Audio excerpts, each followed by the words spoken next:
মদিনাতুল মুনাওয়ারার সম্মানিত স্থানগুলো জিয়ারার উদ্দেশ্যে এই মুহূর্তে আমরা হোটেল থেকে রওনা হয়েছি। সর্বপ্রথম আমরা সফরের দোয়া করে নেই, এরপরে বিস্তারিত আমরা আলোচনা করব। কথা বন্ধ করে আমার সাথে সাথে সফরের দোয়া করব। বিসমিল্লাহির রহমানির রহিম। আসসালাতু ওয়াসসালামু আলাইকা ইয়া রাসূলুল্লাহ। الصلاة والسلام عليك يا حبيب الله.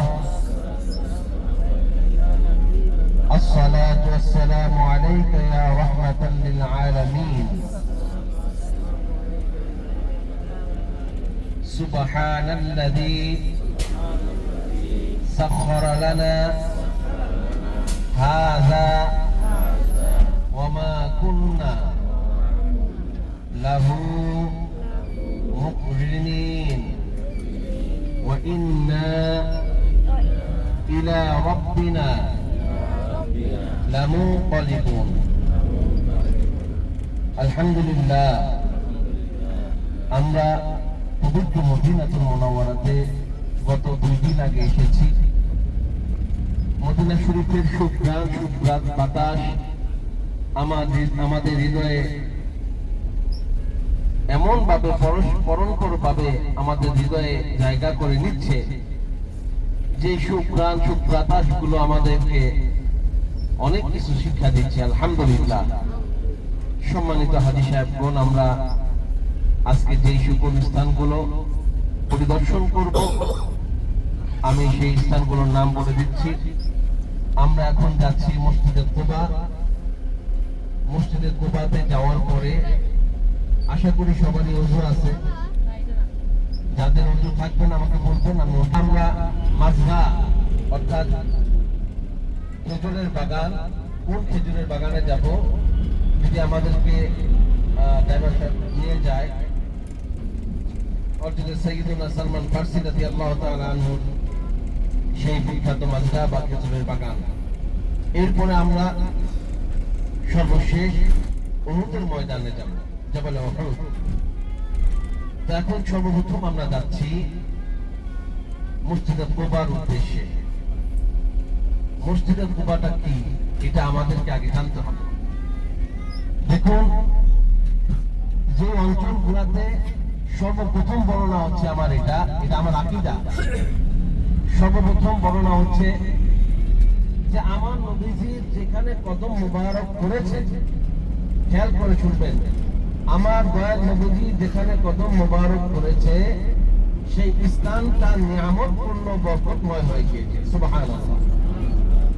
এবার আসুন মসজিদে কুবা কিভাবে এত নিয়ামতপূর্ণ এবং বরকতময়। আমার রাসূল পাক সাল্লাল্লাহু আলাইহি সাল্লাম যখন পবিত্র মক্কাতুল মুকাররমা থেকে হিজরত করে মদিনা শরীফে আসছেন, আসার পরে সর্বপ্রথম যে স্থানটায়, যে বাড়িটায়, যে সওয়ালের উপরে উঠে হুজুর আকরাম সাল্লাল্লাহু আলাইহি সাল্লাম ছিলেন, সেই সওয়াল বলতে উট, আমরা যতটুকু শুনছি বা জানি, যে উটের পিঠে চড়ে আমার দয়াল নবীজি সাল্লাল্লাহু আলাইহি সাল্লাম এই পবিত্র মদিনাতুল মুনাওয়ারাতে হিজরত করে আসছেন, হিজরতে এসেছেন।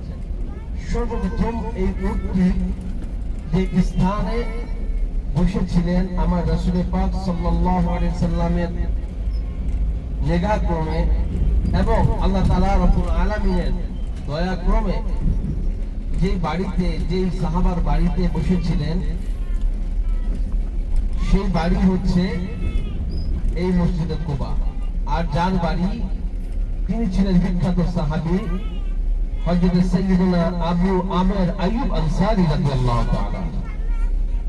সম্মানিত হাজী সাহেবগণ, আমরা হাতের বাম পাশে যে মসজিদটা দেখতে পাচ্ছি এটা হচ্ছে মসজিদে বেলাল। এখানে হযরত বেলাল রাদিয়াল্লাহু তাআলা আনহুর বাড়ি ছিল এবং মার্কেট আছে, ডান পাশে মার্কেট আছে। যেটা বলতেছিলাম, কুবা শব্দের অর্থ কি? এই যে জায়গাতে তারা নামাজ দিতে পারে, যায় নামাজ। কোবা শব্দের অর্থ কি? কোবা শব্দের অর্থ হচ্ছে বাটি। কোবা শব্দের অর্থ কি? বাটি। কোন বাটি? আমরা আমাদের পায়ের যে এই কি বলে এটাকে, গোড়া গোড়া মানে এই হাঁটু হাঁটু হাঁটুর যে বাটি আছে না, বাটির মতো এই গোলের এই হাঁটুর এই গোল জায়গাটার নাম হচ্ছে বাটি। আর এটাকে আরবিতে উটের এই বাটিটাকে বলা হয় কোপ। কি বলা হয়? কোপ। কোপ থেকে কোবা, কোপ থেকে কোবা। এই কোবা অঞ্চলে হুজুর আকরাম সাল্লাল্লাহু আলাইহি ওয়াসাল্লাম সর্বপ্রথম এই আইয়ুব আনসারী রাদিয়াল্লাহু তাআলা আনহুর বাড়িতে মদিনা শরীফে আসার পরে সর্বপ্রথম অবতরণ করেছিলেন, অবস্থান করেছিলেন। অনেক ইতিহাস এই কোবা মসজিদ সম্পর্কে। গুরুত্বপূর্ণ ইতিহাস কি জানেন? গুরুত্বপূর্ণ ইতিহাস হচ্ছে আমার রাসূল পাক সাল্লাল্লাহু আলাইহি সাল্লাম যে হায়াতুন নবী, জিন্দা নবী, এটা আমাদের আকীদা, এটা বিশ্বাস রাখতে হবে, তাহলে আমাদের ঈমান পরিপক্ক হবে। হায়াতুন নবী, জিন্দা নবী, নূর নবী সাল্লাল্লাহু আলাইহি ওয়াসাল্লাম তিনি আগমন করবেন মদিনা শরীফে। কোথায় আগমন করবেন, কার বাড়িতে, কোন স্থানে সর্বপ্রথম আগমন করবেন, আমার মাবুদ আল্লাহ পাক রব্বুল আলামিন এটা পৃথিবী সৃষ্টি করার অনেক আগেই এটা নির্ধারণ করে দিয়েছিলেন। সুবহানাল্লাহ। সাইয়্যিদুনা আবু আমির আনসারী রাদিয়াল্লাহু তাআলা, যার বাড়িতে সর্বপ্রথম এই উটটি বিনা দিক নির্দেশনায়, মানে কি কারো ইচ্ছায় না, কোন মানুষের ইচ্ছায় না, বা কোন মানুষের আহ্বানে না, বা কারো কোনো জোর জবরদস্তি না, বিনা ইচ্ছায় আল্লাহ তাআলার খাস রহমতে, একমাত্র আল্লাহ তাআলার ইচ্ছায় এই বোবা প্রাণীটি আইয়ুব আমির আনসারী রাদিয়াল্লাহু তাআলা আনহুর বাড়িতে কি করেছিলেন? অবতীর্ণ হয়েছিলেন, অবস্থান করেছিলেন সর্বপ্রথম। যদি আমরা আরো একটু ইতিহাস জানতে চাই, আরো আগে জানতে চাই, একটি পাদ্রীর ঘটনা অনেকেই জানেন। রোম রাজ্যের যে পাদ্রী ইয়ামেন থেকে একটি চিঠি পেয়েছিল এক পাদ্রী, প্রায় আরো 4000 বছর আগে, হুজুর আকরাম সাল্লাল্লাহু আলাইহি সাল্লাম আগমনের আরো 4000 বছর আগে ওই ইয়ামেনি পাদ্রী রোম রাজ্য থেকে একটি চিঠি পেয়েছিলেন।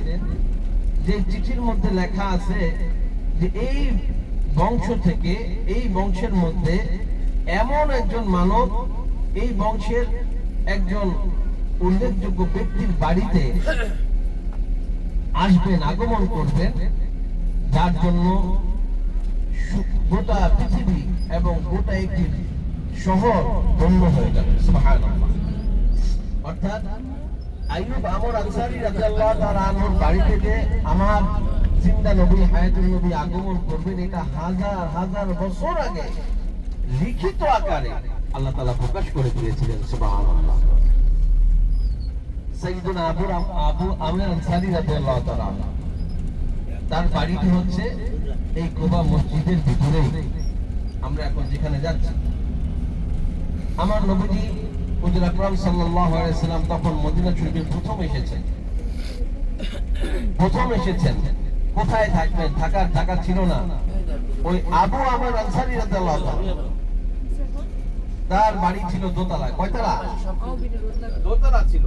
ওই দোতলা বাড়ির ভিতরে আমার নবী সাল্লাল্লাহু আলাইহি ওয়াসাল্লাম দীর্ঘ 2টি মাস হিজরতের সময় অবস্থান করেছিলেন। তো যেখানে হুজুর সাল্লাম 2 মাস ছিলেন, সেই জায়গাটা খুব বরকতময় এবং নিয়ামতপূর্ণ হয়েছে, এবং তার পাশে খেজুরের বাগান, সেটাও বরকতময়। হুজুর আকরাম সাল্লাল্লাহু আলাইহি ওয়াসাল্লাম প্রতিদিন এই মসজিদে নববীতে আসতেন। ওখান থেকে সর্বপ্রথম এসে নির্ধারণ করে এই মসজিদে নববী তৈরি করেছেন, জায়গা নির্ধারণ করেছেন। পরবর্তীতে এই হেলেম শরীফ মসজিদ নববী তৈরি হয়, হওয়ার পরে 2 মাস পরে যখন এই রাস্তা দিয়ে আমি দেখাচ্ছি সামনে, যে রাস্তাটা দিয়ে আমার দয়াল নবীজি হুজুর আকরাম সাল্লাল্লাহু আলাইহি সাল্লাম আগমন করেছেন, সেই রাস্তাটা আমি দেখাচ্ছি। একটু সামনে গেলে হাতের বাম পাশে কুবা মসজিদ, আর সামনে ডান পাশে যে মসজিদটা, এটাও খুব উল্লেখযোগ্য একটি মসজিদ। যে রোডটি দিয়ে আগমন করেছিলেন এই রোডটি সামনেই দেখা যাবে। আমরা গতকালকে অনেকে গিয়েছিলাম কুবা রোডে মার্কেট দেখার জন্য বা মার্কেট করার জন্য। এই যে রোডটাতে মার্কেট দুই পাশে, এই রোডটা দিয়ে নবী প্রতিদিন আসতেন এবং এই মসজিদ নববীর কাজ করেছেন তৈরি করার জন্য, প্রতিদিন কাজের তদারকি দেখার জন্য আসতেন হুজুর। তো যাই হোক, এখানে মসজিদে কুবার বিষয়ে আলোচনা হচ্ছে। পরবর্তীতে 2 মাস পরে যখন হুজুর মসজিদে নববীর এখানে ঘর তৈরি হওয়ার পরে, মসজিদ তৈরি হওয়ার পরে যখন চলে আসলেন, তখন ওই রাস্তার 2 প্রান্ত থেকে মদিনার যে আনসারী সাহাবী, মদিনার যে আনসারী সাহাবী ছিল, তারা 2 পাশে শত শত হাজার হাজার সাহাবায়ে কেরাম নবীজিকে বিদায় জানানোর জন্য এখানে অবস্থান করছিলেন। সুবহানাল্লাহ। আর সাথে সাথে বলেছেন, তালাআল বাদরু আলাইনা মিন সানিয়াতিল ওয়াদা ওয়াজাবা শুকরু আলাইনা মা দাআ লিল্লাহি দা। এরপরে হুজুর আকরাম সাল্লাল্লাহু আলাইহি সাল্লাম প্রতি শনিবার কুবা মসজিদে আসতেন 2 রাকাত করে 12 রাকাত নামাজ আদায় করার জন্য। সর্বশ্রেষ্ঠ নিয়ামতটা কি জানেন? সেটা হচ্ছে এখানে যদি কেউ 2 রাকাত নামাজ আদায় করে, আমার রাসূল পাক সাল্লাল্লাহু আলাইহি সাল্লাম ইরশাদ করেছেন, যে ব্যক্তি এই কুবা মসজিদে নামাজ আদায় করলো, তিনি একটি কবুলিয়াত উমরা সওয়াব তার আমলনামায় লেখা হবে। সুবহানাল্লাহ। আসুন আমরা এখন এখানে নামাজ আদায় করব, আমার নবীজির উসিলায় আমরা দোয়া করব, দোয়া চাবো আমাদের জন্য আল্লাহ পাক রব্বুল আলামিন জীবনের সকল গুনাহ আল্লাহ তাআলা maaf করে দেন, আমাদের মা বাবার কবরে আযাব থাকলে তা maaf করে দেন। এমনি ভাবে আমাদের যারা আহলে আওলাদগণ দুনিয়াতে বেঁচে আছেন, মা বাবা বেঁচে আছেন, সবাইকে যেন নেক হায়াতে তৈয়বা দান করেন। সবাই দিনে শরীফে নামবেন, আমাকে ফলো করবেন। মহিলাদের জায়গা আলাদা, পুরুষদের জায়গা আলাদা।